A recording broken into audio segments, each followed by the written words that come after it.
Hi, and welcome back to the Doula Johanna podcast. I hope that you are all feeling good about this new year and that you are excited about your one thing that you identified last week to be your biggest desire for 2025. You know by now that I believe we should have a doula during every phase of life, the beginning, the middle, and also the end.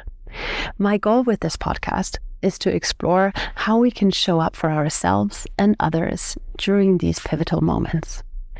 Today, I want to talk to you about one of my goals for this year, becoming an End of Life Doula.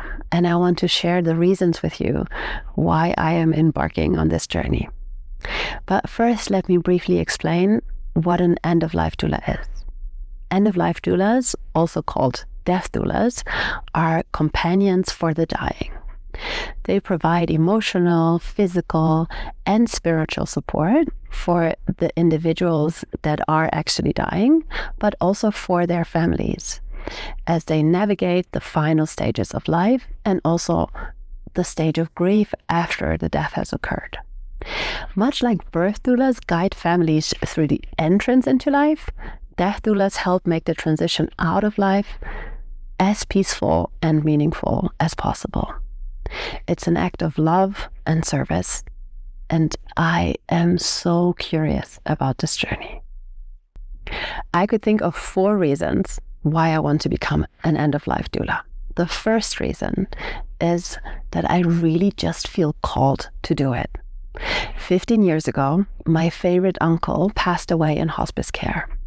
I had the privilege of being there with him during his final weeks and days. While the experience was incredibly sad, I didn't feel afraid.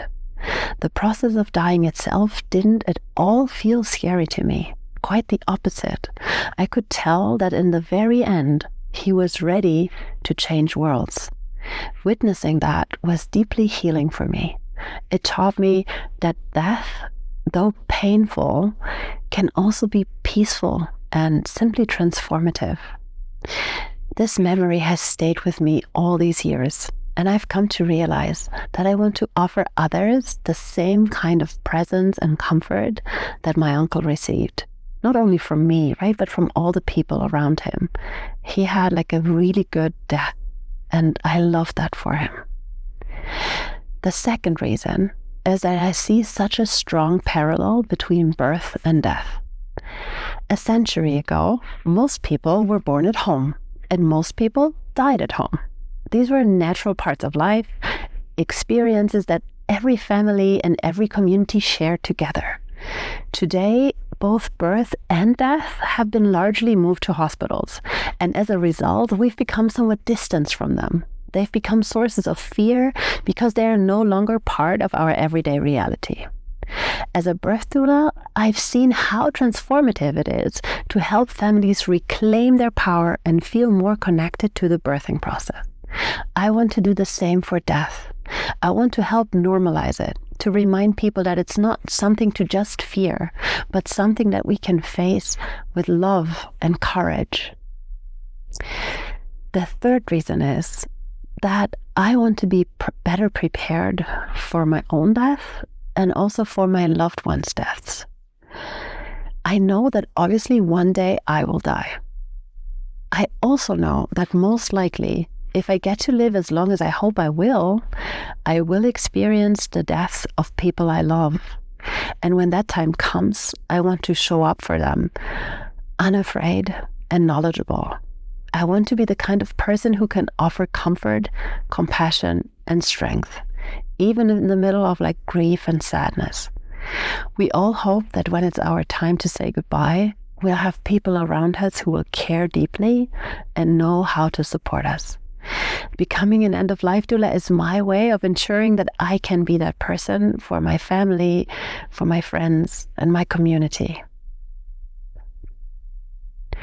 My fourth reason is you only get to die once. We only get to do it this one single time. With death, there are no second chances. With birth, if the experience doesn't go well, there's hopefully a lot of time and support to heal from it. Some people even get the chance to do it again, or even 3-4 times. But with death, there's no such thing.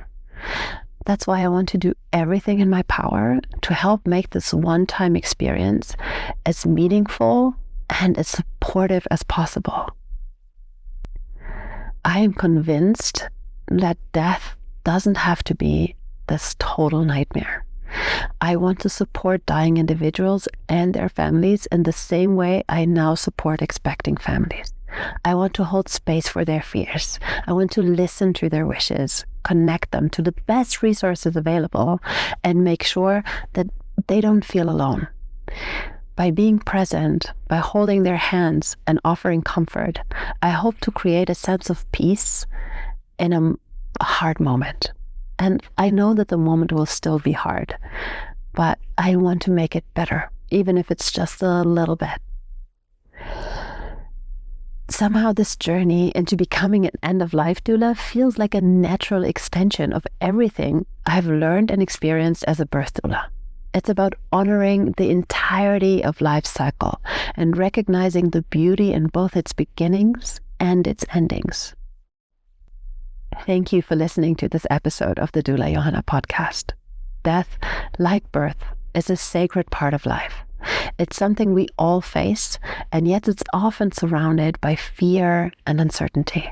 My hope is that by sharing my reasons for becoming an end-of-life doula, I've inspired you to think differently about this topic, to see it as an opportunity for love and connection, and maybe even healing. I hope that today's episode has sparked something meaningful for you. If you would like to share your own experiences or thoughts on the end of life, feel free to reach out to me on Instagram at Doula Johanna or in the comments below. And if you are enjoying the podcast, please consider leaving a review or sharing it with someone who might benefit from these conversations. Until next time, take care and be your own life doula.